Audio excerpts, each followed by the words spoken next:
es el Día Mundial del Agua y en nuestro país los indicadores que hablan acerca del porcentaje de acceso a un servicio de agua potable de los paraguayos sigue dando mucha pena. Según los registros que maneja ERSAN, la empresa de servicios sanitarios o la entidad reguladora de servicios sanitarios en nuestro país, cerca de 2 millones de personas que si bien acceden a un servicio de agua, no tienen garantías de que el agua que reciben sea potable. Según datos manejados por las Naciones Unidas, en el año 2025 la mitad de la población mundial estará viviendo en zonas de difícil acceso al agua potable. Una realidad a la cual el Paraguay no escapa, atendiendo a la continua contaminación a la cual son sometidos los acuíferos.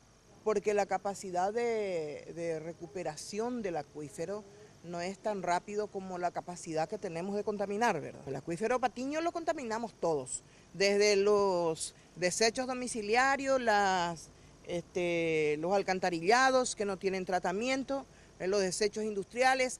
Cuando en nuestra casa, aparentemente lejos del acuífero, estamos tratando mal nuestra basura, igual estamos contaminando porque todo llegan a los cauces hídricos que finalmente desemboca en el acuífero, así como desemboca en el lago Pacaraí, ¿verdad?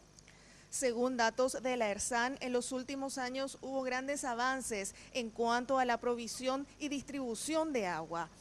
El agua corriente llega al 75% de la población, ya sea a través de la ESAP, juntas de saneamiento o guateras privadas. De ese 75%, el 65% recibe agua potable.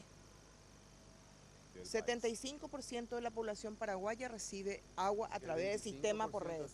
Ese 25% puede estar recibiendo agua a través de la autoprovisión, como le llamamos, como le llama la ley, que es a través de pozos propios, a través de tajamares como de repente en el Chaco, aljibe, bueno, de alguna forma, no necesariamente que no tenga agua, o si no está teniendo agua a través de sistemas con redes. Las propias autoridades, tanto de la ERSAN, la ESAP y del Ministerio de Obras, reconocen que solamente a través de políticas públicas y de proyección a futuro será posible resguardar la calidad del agua en el Paraguay. Jazmín García, Red Guaraní.